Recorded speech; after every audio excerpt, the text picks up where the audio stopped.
You're listening to 91 Reasons, a journey into the twisted landscape of pop culture. Keep your hands and arms inside the podcast at all times. And now, the voice, Jeff Tucker.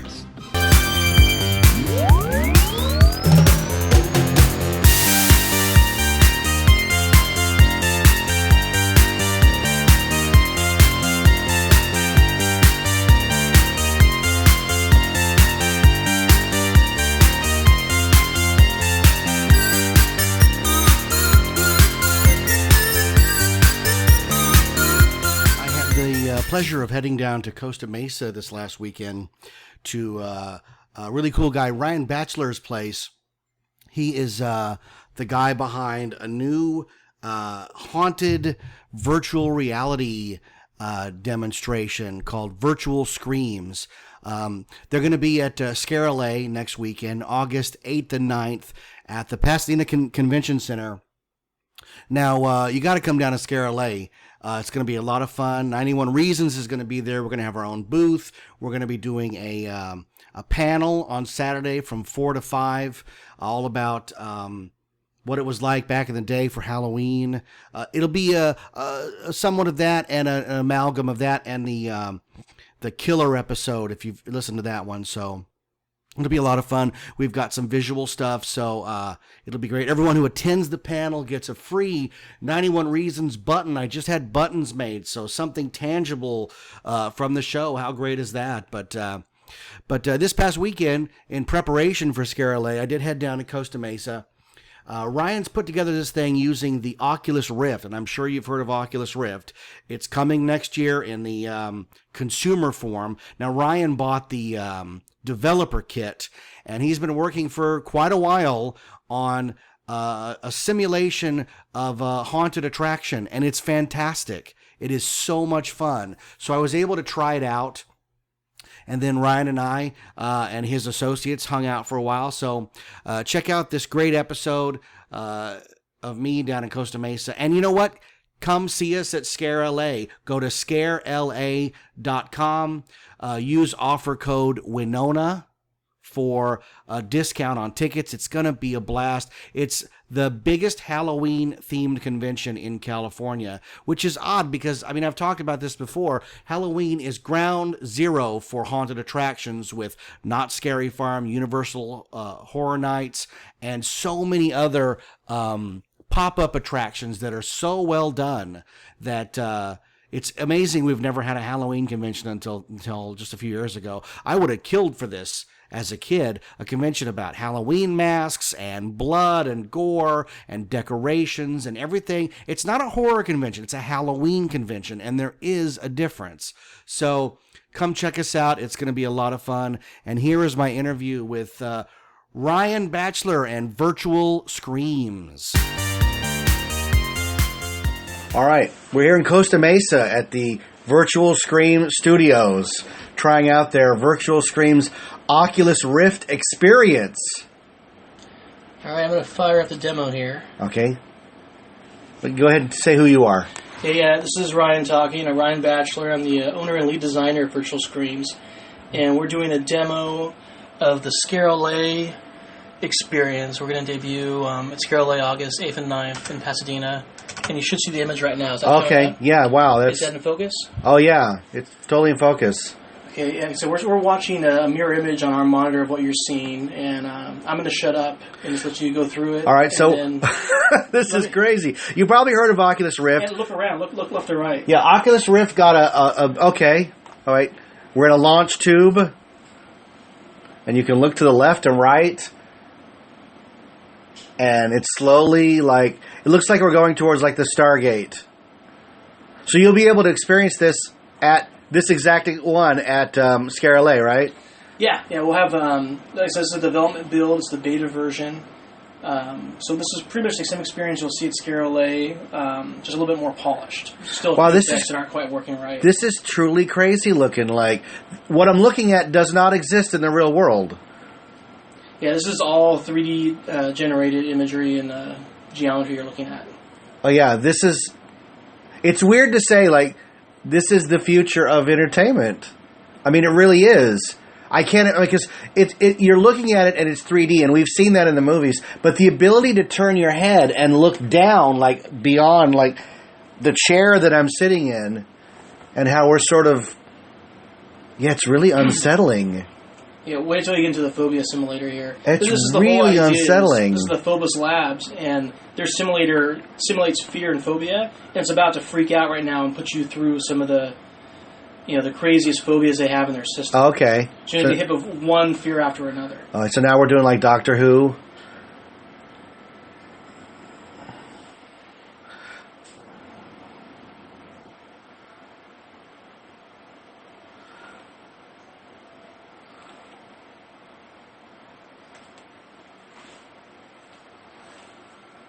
What's interesting about this is that you can set this up anywhere.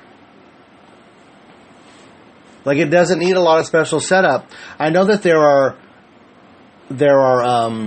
commercial applications where they're going to spray water and you're going to be walking through an environment.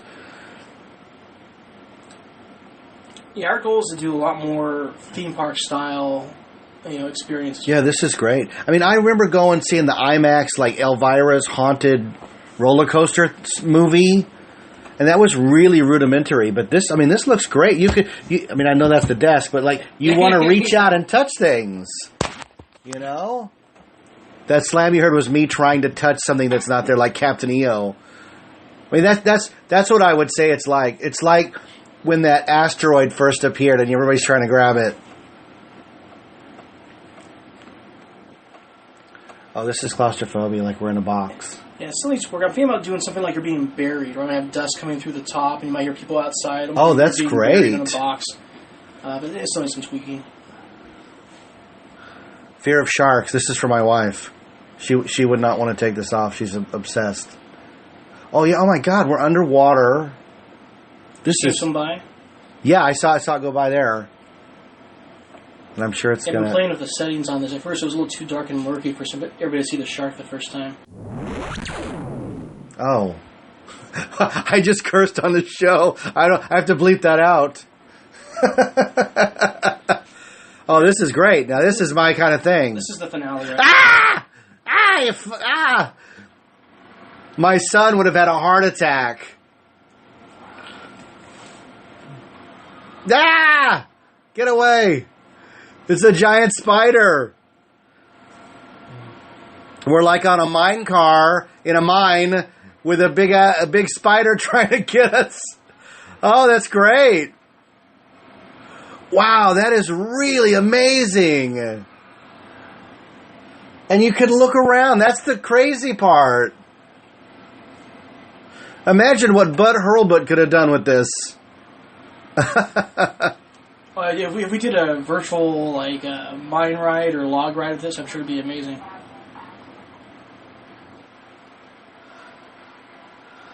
Oh, that looks great. Look at that. Wow.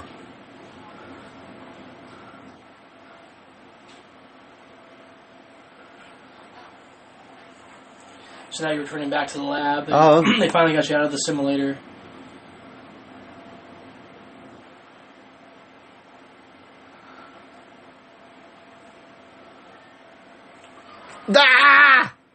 That's great. Yeah, one last little jump scare. Yeah, that's great. Yeah, this is where we in the demo, and then it's about 4.5 minutes. I think is what's going to come out being at Scare LA. So we should be able to move people pretty fast. We're going to have 2 stations set up, 2 VR stations. Oh, 2 stations. Well, I would tell people it's worth the wait. Yeah, I'm hoping about doing some kind of reservation fast pass system where we take names and get people appointments to come back, so they're not spending their whole day waiting in line. Wow, that's really amazing. Like, it's weird that I was just sitting here. I can't imagine, how long did that take to program? All that detail. Oh, my goodness. When we first started talking about this, this is John Carlos McMaster. He's an associate producer on the project.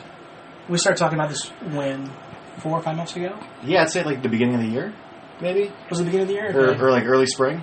Yeah, usually what we do is, I try to do one of these a year. And we did one for Scare last year where it was actually a walkthrough maze. And you actually use the Xbox controller, and you're walking through like a haunted hotel, and there's this creepy little girl, kind of like The Grudge or The Ring, that was kind of haunting you. And that was kind of tough because we gave everybody an Xbox controller, and a lot of people were kind of fumbling with it and just understand how to use it. So the demo might take 5 minutes, or it might take 10 minutes, depending on, if people got lost or something. Sure, like that. sure. So for this one, we wanted to do something that was on a rail, that was basically a theme park ride. And I knew you sit down, we put you in, you're in for 4.5 minutes, and you're out. Oh, yeah, And so no, we I move thought it was people great. a lot faster. I think, like, there's something to be said for the gamer generation that would want to control, like, okay, I'm going to walk this way and walk that way. But the average theme park goer, they just want to be taken on a ride. Mm-hmm. I think that says volumes. I mean, they each had their pros, and I personally like the walkthrough experiences that felt more like a haunted attraction. But this is to me more a traditional ride structure, which also opened the floodgates for traditional ride story structures, which I find more interesting as far as like the narrative goes, as opposed to just I'm walking. Which really has no narrative. Well, no. If you're walking, to come up with a narrative, you got to let the audience know where you are, where you're going, what's the goal. Mm-hmm. With the ride, it's like, well, it's going somewhere. Here we go. Yeah. I mean, wasn't that the complicatedness of Back to the Future? I mean, the plot of Back to the Future, the ride, was so overly complicated. Most audiences had no idea what was even happening about bumping the other car and trying to tell that kind of story, and it took 30 minutes in the queue. This is much more clean. Mm-hmm. It's a phobia thing. We're going to walk through, and there's a scan, so it's like, well, these are yours. We didn't do this. You did this. Mm-hmm. Yeah. I think that's great. I think the only thing missing, and what you need is, you need the chair to be somehow part of it, so that last spider, something is touching the viewer. Oh yeah. I mean, that's the one thing missing. Well, I jerked back, but imagine if like we could set up a little tickler or something like that. I think you totally do. I'll just stand next to every simulator and just poke them at the right moment. Yeah, I think that's what's missing, because I mean it's so bottle and a tickler and it's so visceral. Of oh my god, that thing's coming right at me. Yeah. I mean, I was fine up until the mine ride sequence when the black spider jumped, because it's like, oh my god, it's right there, and it's one of those things where on Indiana Jones, if you rear back, the space between you and the audio animatronic, there's more space. You're going away from it. Mm-hmm. This, it's right. Doesn't matter where you go. Right in your grill. You can't turn away from it. So I thought that was great. I think the spider sequence has been the most work by far. No doubt. That just got in last night. I was actually up to about 3 or 4 in the morning last night getting those last things worked out. Because the animator, Tim Jones, who's a really great artist, he modeled and animated the spider. And we've been going back and forth, and he's been modeling that in Maya. To a camera in Maya that he's looking at, and then we take that animation and we translate it and put it into. We're using Unity 3D as our game engine, so he does it all in Maya to a camera. It's the whole animation setup. We take that animation and we translate it into here, and I have the sound effects and the lighting and all that. And it's worked out pretty well. We've gone back and forth a few times just to make sure that there's a little bit of clipping going on. You notice when the spider first comes down, he clips through the card a little bit, so we're moving that back. But we're trying to get everything. I'll be honest, I didn't notice. And most people probably won't. We just won't say anything. If it's a movie, I can pick out every single flaw that you're looking at, no doubt. This, because of the way it's reacting to you moving, odds of somebody seeing that is 1 in 1,000. And that's the big thing is we're trying to get things as close to the camera as we can without clipping where it goes into the camera. So the candles in that one, the Fear of Darkness, in the very beginning, those candles, I try to get those as close as I can. They're right there. Yeah, I mean, you saw me reaching out for it. Yeah. I mean, it looks like it's just out of reach. I liked it because it reminded me, obviously, of the Haunted Mansion. Yeah, definitely. I was thinking like the load station of the Haunted Mansion, where it's kind of ghostly and it has like the cloud projections in the back. So we're going for that kind of look. There's 2 more sections which I don't have in this demo, but I could probably open up Unity and show you them, the actual work-in-progress versions. One's the Fear of Clowns, and the other one's the Fear of Blood. And the Fear of Blood's just gross. So I got a big intestinal tube, and there's like half-digested-looking skulls everywhere, and eyeballs, and all this weird stuff. It doesn't quite work yet, so I took it out for today. And then we have the Fear of Clowns. What I'm doing is you're in a giant... it's a zoetrope, right? This big thing to spin and do the animation. Yeah. So you're in this chamber and it starts spinning, and you see this animation. And I found this clown's chopping this guy's head off, and this plays over and over again. Then there's like a flash, and all of a sudden the image is gone. There's another flash, and now that clown's in the chamber with you with a big axe, like right in front. Oh, that's great. What's interesting? I don't mean to interrupt you. Is having worked in the theme park haunted industry for 21 years, everybody wants to pitch you a maze. Everybody wants to pitch you a maze. And can you guess what the number one maze we get pitched as? Clown maze. Phobias. Oh, phobias. We've done clown mazes. It's easy. Everybody wants phobias. So then you ask the next question, well, what would that be? And they go, well, you figure that out. You figure that out. Well, it's easier said than done because a walkthrough attraction is totally different than what this is because this is a movie. And in a movie, you are directing what the audience gets to see. Like, that was the big breakthrough in theme park rides was the Omni Mover. Because of the way the clamshell comes up and over, you're directing what the audience sees. And you can not paint a wall and just move the car and they'll never see it. In a walkthrough attraction, the guests get to look wherever they want to look. You have no control over that. You can light things, but it doesn't stop them from looking to the right over. I mean, I'm the guy that got out of the Omni Mover on the Doom Buggy to see, like, you know, when the shadow hand is coming over the clock. Oh yeah. Like, I had to get out and look. I mean, that's how I am, and that's how a lot of guests are. So the problem with the phobia maze is, how do you do that? You can have a clown room, you can have a spider room, but like they go, well, you know, a lot of people are afraid of public speaking. Well, how is that how is that? I don't know how to do that. How is that in a maze? But you could almost figure out a way in this because of the nature of how the camera works and the extra layer of moving to the right and to the left makes it real. So what is your ultimate goal with this? As great as it is, what's the goal? What I want to do is, I'm showing that it's basically an in-development beta version. We're going to be showing the Scarlet. We're trying to get a lot of feedback from people, and we're launching an Indiegogo campaign as well, trying to raise some more money to develop it. And we want to get onto the Oculus Rift store Q1 of next year when it comes out to consumers. So we're using right now, this is the development kit. It's called the DK2. It's not the consumer version. It's the development kit for developers like ourselves. Oh, that's great. So you got in on the ground floor of the Oculus Rift because you wanted to provide content for it. Well, I don't know, it was like maybe 2 years ago or something like that.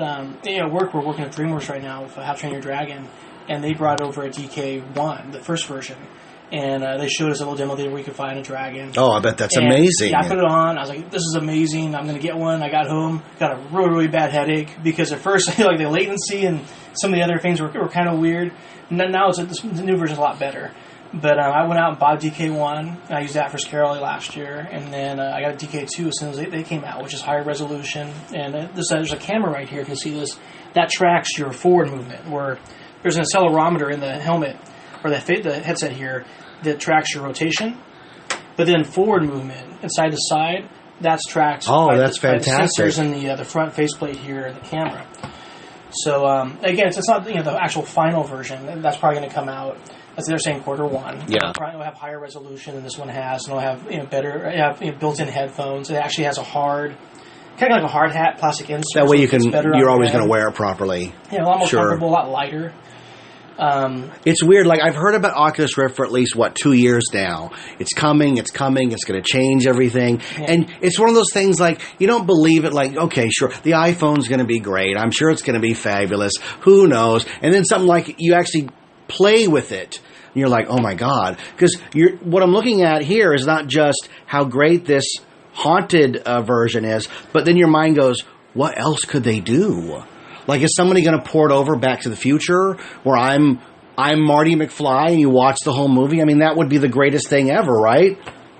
Is that the end game on this kind of stuff? I think so. I can see we're already at the Google Cardboard, like the new Crimson Peak by Guillermo del Toro. Yeah. They have a VR kind of trailer for it. Oh, do they really? Yeah, and if you get the Google Cardboard right here, pardon me one second. Yeah.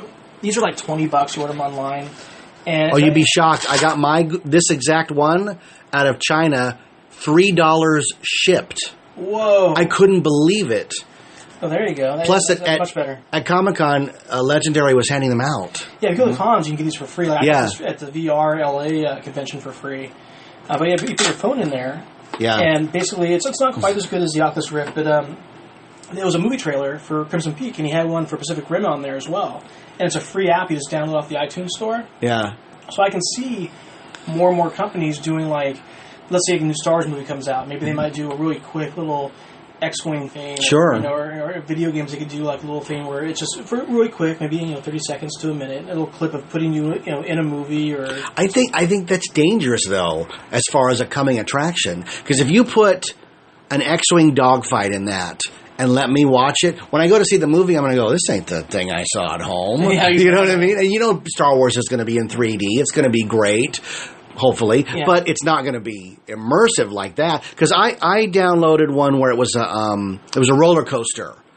And you had to stare at the red handle, and it would lower, and then the thing would take off. And I showed it to my daughter, and I was like, you know, you can even look behind you. And she was turning in a circle, and she was completely tripped out.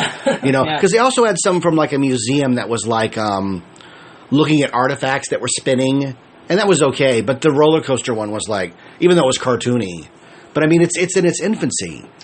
Well, another thing I'm working on, virtual screens we're doing, and we're trying to make this kind of more of like an actual commercial product that we'll get on the Rift. I'm doing something as more of a fan project, which will be on my personal website, that I'm just going to put out there for free for anybody who has a Rift, and that's Virtual Temple of the Forbidden Eye. And get out of town. That's great. I can see... Will all three of your tunnels work? Yeah. I can show you... I just happened to have, for once I was a test rider when they first put the ride together. I was working on the parks. I was able to test ride. I rode it like, 70 times or something. Oh, I'm so jealous. But I was able to get blueprints for it that showed the basic layout of the attraction. I had them for years. So I started doing 3D and working professionally. I'm all, you know what, I'm going to take this and try and build this thing based off these blueprints. So foot per foot, I basically set up, in Maya and built the entire building. Oh, that's fantastic! And I've got it running right now, and it runs. I queued it to audio from a YouTube video I found. So we took one of those high def, videos of the whole ride. Yeah. And POV. I queued all the animations to the audio from their YouTube video. So I don't think I have a build that's going to work with the Oculus right now, but I can show you. We're done talking really quick. What I have in Unity right now. Oh, that's fantastic. And I'm hoping, I don't know, maybe next year, maybe, in the next year, we'll see, everything else we have going on. I'll release it, and then maybe in stages. Like, maybe the mummy room, the bug room will just be rock, or the first version. It'll be, it'll be the first part of the ride. Yeah. But that's just something I want to do just for fun. I figure I put it up there for, theme park fans, maybe have it go viral. And make it available for Oculus and other, Yeah, that's great. And what does that say about resurrecting attractions? Like if somebody wanted to do Adventure Through Inner Space or Circle Vision 360. Well, that's what really inspired me. So there was a guy who did a 3D version of Inner Space. I've seen it. It's fantastic.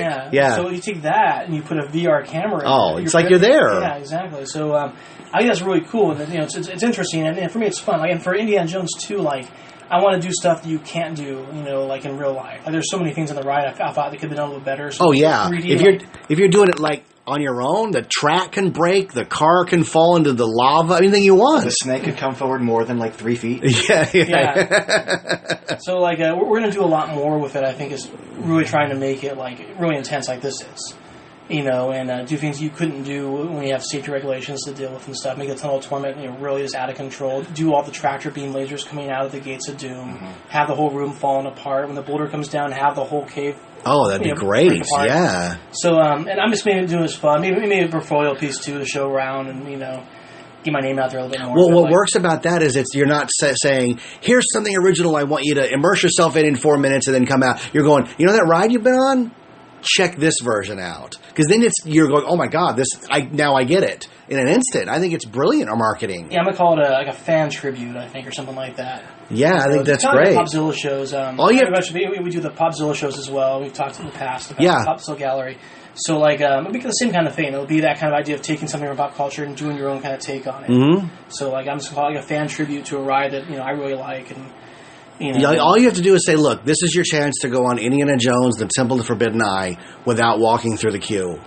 That's all you have to do for me. Because, even when the park is empty, it's a 15-minute walk through that stupid queue, which was great in the beginning, don't get me wrong. But after a while, you're like, oh, are we there yet? Are we there yet? Is the loading dock anywhere? And then they stop you in that room to watch the safety film, and you're like, where is the ride? Where is the ride? Yeah, it's funny, when that ride first opened, man, it was so rough. We got beat up so bad. I bet that would have been great. Oh, yeah, all those safety cushions they have in there are because of us, and they're going like, oh my god, I got it. Well, like 12 times, and we all beat up. The track is smooth. It's that car, and the car can do anything. Yeah. And it can flip you around and left to right. You name it, right? Yeah, they've toned it down. It's not 48, it's 46 inches now. They've lowered the height requirement. I know they've toned it down a lot, because I think it's complaints saying to get the height requirement down. But that's funny. When those first ride-throughs they were rough. Okay, so you're going to be at Scare LA August 8th and 9th. Yeah. I'll be there as well. 91 Reasons will be there. So Virtual Scream. Do you know what booth number you have yet? 737. 737. We're in the back. We're in the corner in the back, just past where the sliders are going to be at. Okay, I see. I'm up against the wall around the corner from the haunted attractions. So right. Recording audio at my booth might be impossible with people screaming and yelling and running around. So, but I mean, that's not what we're there for. But yeah, it'll be great. I mean, you look up Virtual Screams and tell them you saw it on the show and you want to. I mean, you got to check this out. This is the craziest thing ever. And the best part about it is that it's homegrown.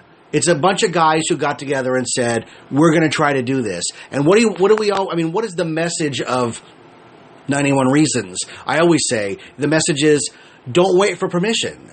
If you've got an idea, you just go do it. If I had listened to people, I wouldn't even be doing this show. After everybody told me, don't do this, you can't do it this way, you got to have this. There are no rules. Same way when I published a book. There's no rules but what you think you have to adhere to, right? And you guys just said, we've got this. I mean, you saw the dragon ride and said, oh, I can do something like that. Oh, yeah. I can trip people out, freak them out. Yeah, it was one of the most inspiring things I've seen. Just like, wow, like this is it. This is what I want to be a part of. I mean, it's one thing to build, and it's, I make video games, so making an environment and be able to walk around in a game has always been so fulfilling for me. Yeah. But being able to build an environment and then put this helmet on and actually be like you're really there is, you know, that's it. Like, it's so cool. I mean, we're in the bottom level of your house in Costa Mesa, but it's like we were at a lab. Because that lab is fully rendered. Like, it looked like... the only thing I compare it to, it looked like the launch area, the loading dock for Space Mountain. You know, big grandeur with the things along the ceiling and all that. That was great. Yeah, we want to make people feel like they're on a theme park attraction. And for every experience we do, we want to go upside. You know, I'm a big fan of like Scary Farm and Universal and all those like theme park style haunted attractions. And we want to kind of go that route with everything that we do. Yeah, what I would do, I mean, if it was my thing to work with, I would come up with one of these, like just what you've done. Could you put the chair, and they're going through phobia, and you just set it up like we're just doing tests. We're just testing people. It's going to scan your brain, and it's going to show you some things, and not tell them like all that awful. I mean, they're going to know because it's at a haunt attraction, right? But what I would do is, I don't know how you do it. I mean, I leave it up to the smart people, but figure out a way so that while they're doing it, the chair is slowly moving into another room. And then by the time they're done and when they take the helmet off, they're in a live environment that looks like what they just went through. That would be I don't know how you do that without getting the stuff damaged. Yeah. But there's got to be a way to do that. Yeah, maybe down the line somewhere. But, did you ever go in Star Trek The Experience?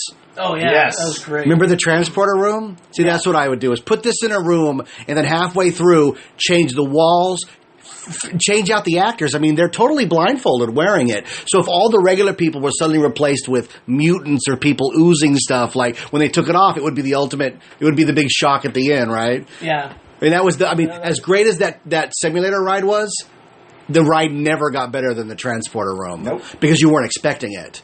The first time I went through, I was like, my jaw dropped. And I've seen it all. Like, that was amazing. And this is just as good. Yeah, like I said, we have 2 more weeks to polish this paint, and hopefully we'll get it all finished for Scare LA. All right, well, we'll see you at Scare LA. Thanks, Ryan, and everybody else for having me down here. This is great. Yeah, thank you. All right. That was pretty cool, huh? Putting that thing on was so much fun. There are, times in your life when you're presented with new technology and you've heard about it, but you're not certain, like, this is not a game changer. And then you try it, and you're like, oh, my God, I am living in the space age. Like, I remember the first time I got the original Game Boy, and I was playing Super Mario Brothers, like, on a little tiny screen, but it looked just like the one on the TV. And I didn't have color, but I just remember being completely amazed at that. Not so much with the virtual Game Boy. When I tried that at KB Toys, not so much. This Oculus Rift thing is completely amazing. The images are crisp. They're right in front of your face. You heard me when that giant spider jumped at me. I actually cursed, knowing that I was taping the episode for the show, and I don't have cursing on this. So, I had to, I got to sit and edit that out. So it was really cool. Come to Scare LA. check in at the 91 Reasons booth. We're going to have $5 time boxes. I will have a very limited supply of my 3 novels. If you'd like to pick one up, an autographed copy, tell us you listened to the show. Tell us all about it. We love it. And then head over to the Virtual Screams booth and check out Ryan and his associates' amazing Oculus Rift experience. It's free. He's just there to show it off. It lasts about 4 minutes. It doesn't matter how long the line is. It is worth it to check this experience out. So we'll see you at Scare LA August 8th and 9th, Pasadena Convention Center. Get your tickets at scarela.com. Use offer code Winona to get a 91 Reasons discount. Check us out on Facebook. I'm on Twitter at The Sixth Key, TheSixthKey, the name of my first novel. We have a Patreon page where you can support the show that way. If you have no money like me, that's fine too. Go to iTunes and leave us a 5-star review. We love that. I will be moving this weekend, so there may be a delay in next week's show. I will do my best to get an episode or 2 up just because I like being punctual and consistent. But we are moving, and everything is going in boxes, if it hasn't already, and heading out from Riverside back to Orange County, where I belong. I'll be living 2 minutes from Knott's Berry Farm. I cannot wait. We're going to have our own themed recording studio at the new place. Won't that be fun? And again, we're inviting people. If you want to contact me on Twitter or Facebook, you want to come down and be on the show, that's fantastic. Come down. We'll talk about movies for an hour. I have no problem with that. As you can tell, I'm a little bit opinionated. But in the near future, before the move before we get fully settled and I can offer that, come see us at Scare LA August 8th and 9th, Pasadena Convention Center. We'll see you at the show. Just look for the booth with the big banner that says 91 Reasons. Living on video. Stop. In the private server. Stop. Sur un faisceau lumière. Stop. Is this reality? Thanks for listening to 91 Reasons. Please subscribe and leave a review on iTunes. Find us on Facebook. Is anyone even still listening?